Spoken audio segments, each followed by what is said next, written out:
انا بصراحة كنت محتارة اعمل ايه على غدا النهاردة، فملقتش حاجة اسهل واطعم واحلى من البصارة بصراحة. يعني قلت بقى نعملها معاكم النهاردة، حاجة كده سهلة وبسيطة ومش مكلفة خالص وطعمها خطيرة جدا. والله العظيم بجد لو جربتوا الوصفة بتاعتي هتعجبكم جدا، وفيها كده تكاية كده صغيرة هقولكوا عليهم في الفيديو.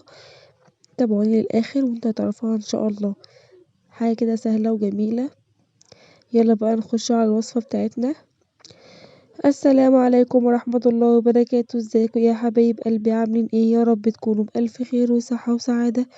اللهم صل وسلم وبارك على سيدنا محمد وعلى آله وصحبه أجمعين. يا حبايبي اللي لسه مشتركش في القناة ينزل يشترك ويفعل الجرس عشان يوصله مني كل جديد، ولايكات كتير وكومنتات اكتر، القناة تكبر بيكم ان شاء الله. كومنتاتكم بتعجبني جدا، ربنا يا رب يدومكم في حياتي. انا بقى النهاردة كنت محتارة اعمل اكل ايه، فانا عملت بصارة. كان عندي نص كيلو فول مدشوش، نقعته شوية قعد يجي ساعتين كده. ودي بقى معايا ربع معلقة نعناع بتخليه طعمها جميل جدا وريحتها حلوة. ومعايا التوابل بتاعتي ملح وكمون وفلفل اسمر وشطة وحبة كزبرة، عايزين تحطوا شطة حطوها براحتكم خالص. ومعايا بصلاية قطعتها مكعبات صغيرة، و4 فصوص توم، وقرن فلفل رومي. حطيت بقى المكونات بتاعتي في الحلة والخضرة اهو زي ما انتوا شايفين كده معايا يا حبايبي. انا ماشيه معاكم خطوه بخطوه. وحطيت الفلفل الرومي والفصوص الثوم، وحطيت نص التوابل بتاعتي، وديت بقى ربع معلقه النعناع. حطيت بقى نص التوابل بتاعتي، حطيت حبه كزبره وحبه ملح وحبه شطه. اعلق بقى عليهم على النار، هحطهم على النار اهو. وانا كنت غاليه ميه سخنه حطيتها، هزودها ميه كمان. هي دي بس المكونات بتاعتي، سهله خالص وبسيطه جدا واكله مش مكلفه اهو. بصراحة الاسعار بقت نار قوي، فالواحد مش عارف بصراحة يعني يجيب اكل ايه. فدي بقى الحاجة كده سهلة وعدت النهاردة على خير الحمد لله اهو. فانا بقى هسيب المكونات ديت لما تستوي معايا. هعمل بقى البصلاية، حطيت شوية زيت وحمر البصلاية بتاعتي اللي هي تديلها بس زينة كده في الاخر. حطيت البصلاية اهي، هسيبها بقى معايا لحد ما تتحمر. هقلب فيها كده شوية.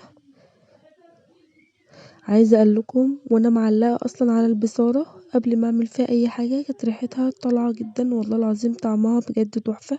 جربوها بنفس الطريقة وهتعجبكم جدا ان شاء الله. انا كده حمرت البصل اهي، وديت كده المكونات استوت خالص، بقت حلوة ازاي اهو، ريحتها خطيرة. هنضربها بقى في الخلاط، هنفضل نضرب فيها لحد ما تعترف. معلش يا جماعة بقى انا مش عارفة اتكلم اصلا، انا تعبانة بقالي كام يوم.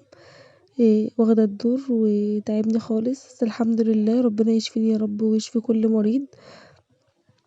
كده بقى ضربتها في الخلاط اهو. هحطها برضو على النار شوية لحد ما تتقل، القوام بتاعي يتقل شوية. هي كده بقت حلوة اصلا، بس هنحطها لسه على النار. القوام بقى يتقل كله، يبقى تقيل كده اهو. هسيبه بس شوية، اصلا ريحتها تحفة. زيت بقى البصل انا هحطه، ده بقى بيديله طعم جميل والله العظيم بجد. بصوا انا عايزاكم تجربوا نفس الخطوات دي، نفسها كل حاجة، نفس اللي موجود عايزاكم تجربوه اهو. كده بقى القوام بتاعي تقيل خالص ازاي، حاجة كده لذيذة. الواحد بقى يعني من كتر الغلا اللي احنا فيه، فواحد بقى عايز يعمل اي حاجة كده بسيطة على قد الايد زي ما بيقولوا كده.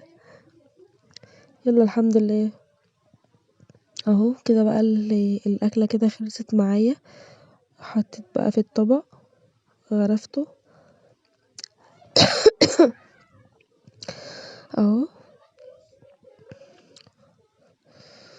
الله، حكايه، طعمه تحفه، حاجه كده جمدان. هزينه بقى بالبصل اهو. حطيت شويه بصل عليهم. جبت برضو كمان طبقين كده اهو وغرفتهم اهو، واحط شويه البصل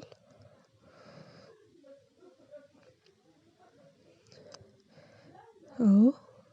بجد والله العظيم طعمها تحفة. انا بجد الاكلة ديت ما كانتش بتحبني خالص، بس لما دقتها النهاردة عجبتني جدا، وان شاء الله هبقى اعملها على طول. وسهلة، واكلة سهلة وبسيطة خالص، مفيهاش اي تكاليف، وحاجة كده على قد الايد اهو. الله الله الله على الجمال وعلى الريحة. بجد بألف هنا يا رب، والشفا على اللي ياكل منه. تعالوا اتفضلوا معايا. ما تنسوش في اللايكات والكومنتات حبايبي، وادعولي كده دعوة حلوة كده في الكومنتات اهو. تعالوا بقى اتفضلوا معايا، جربوها بنفس الطريقة وان شاء الله هتعجبكم. يلا باي باي.